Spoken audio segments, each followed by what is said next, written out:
Durante a semana seguinte, tentei várias vezes minha nova palavra. Em cada caso, descobri que pronunciá-la tinha o impacto de baixar a minha intensidade emocional.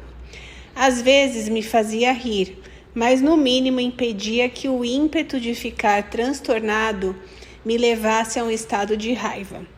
Em 2 semanas, eu nem precisava trabalhar para usar a palavra. Tornou-se habitual.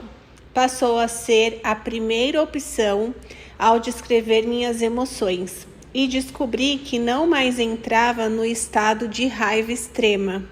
Tornei-me mais e mais fascinado por esse instrumento com o qual deparara por acaso. Compreendi que ao mudar meu vocabulário habitual, também transformava a experiência. Estava usando o que mais tarde chamaria de vocabulário transformacional. Pouco a pouco, passei a experimentar outras palavras e constatei que, se encontrava palavras bastante poderosas, podia baixar ou aumentar a minha intensidade no mesmo instante, em relação a praticamente qualquer coisa. Como esse processo funciona? Pense da seguinte maneira. Imagine que os 5 sentidos canalizam uma série de sensações para o cérebro. Você recebe estímulos visuais, auditivos, sinestésicos, olfativos e gustativos, e todos são traduzidos pelos órgãos sensoriais em sensações internas. Depois devem ser organizados em categorias. Mas como sabemos o que essas imagens, sons e outras sensações significam? Um dos meios mais poderosos que o homem aprendeu para decidir no mesmo instante o que as sensações significam é a dor ou o prazer. É criar rótulos para elas. E esses rótulos são o que conhecemos como palavra. Aqui é o desafio. Todas as sensações chegam através desse funil, como sensação líquida, despejada por um esguicho fino em vários moldes, chamados palavras. No desejo de tomar decisões depressa, em vez de usar todas as palavras disponíveis e encontrar a descrição mais acurada e apropriada, muitas vezes forçamos a experiência para um molde enfraquecedor.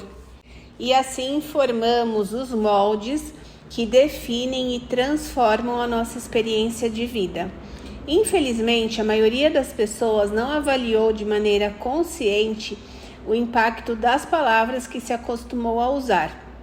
O problema ocorre quando começamos a despejar sistematicamente qualquer forma de sensação negativa no molde palavra de furioso, deprimido, humilhado ou inseguro.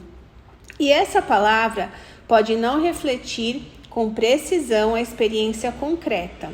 No momento em que ajustamos esse molde em torno da experiência, a etiqueta que fixamos torna-se a própria experiência. O que era um pouco aflitivo passa a ser devastador. Por exemplo, meu diretor executivo usou furioso e raiva, eu falara irritou e perturbou, e meu amigo despejava a experiência no molde de aborrecido e desgostoso. O mais interessante, como descobri, é que todos nós usamos os mesmos padrões de palavras para descrever as mais diversas experiências frustrantes. Precisamos saber que todos podemos ter as mesmas sensações, mas a maneira pela qual as organizamos torna-se nossa experiência. Mais tarde descobri que usando o molde de meu amigo, as palavras aborrecido ou desgostoso, conseguia no mesmo instante mudar a intensidade da experiência. Essa é a essência do vocabulário transformacional. As palavras que atribuímos à experiência tornam-se nossa experiência. Assim, devemos conscientemente escolher as palavras que usamos para descrever nossos estados emocionais, ou sofrer a penalidade de criar uma dor maior do que é o justificado ou apropriado. Literalmente, as palavras são usadas para representar o que é a nossa experiência de vida. Nessa representação, alteram nossas percepções e nossos sentimentos.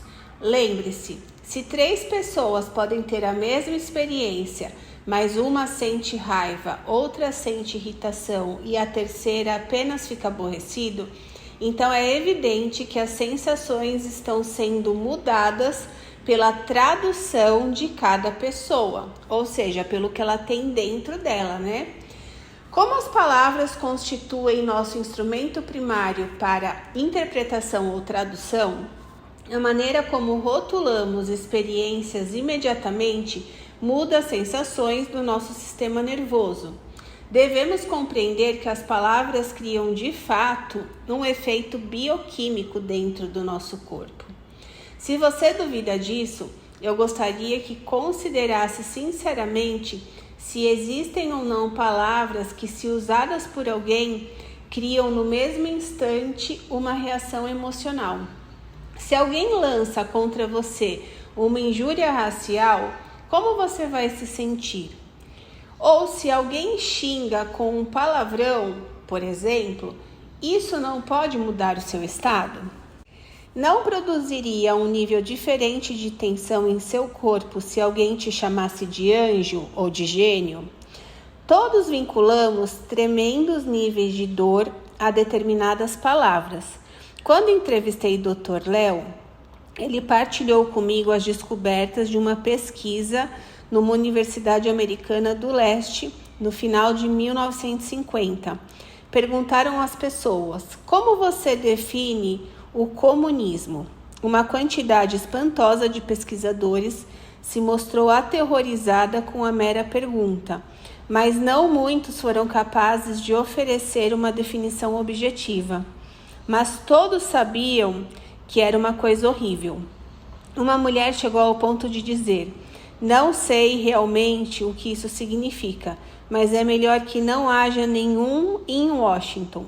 Um homem disse que sabia tudo o que era necessário saber sobre os comunistas e o que se precisava fazer era matá-los, mas não foi capaz sequer de explicar o que eram os comunistas.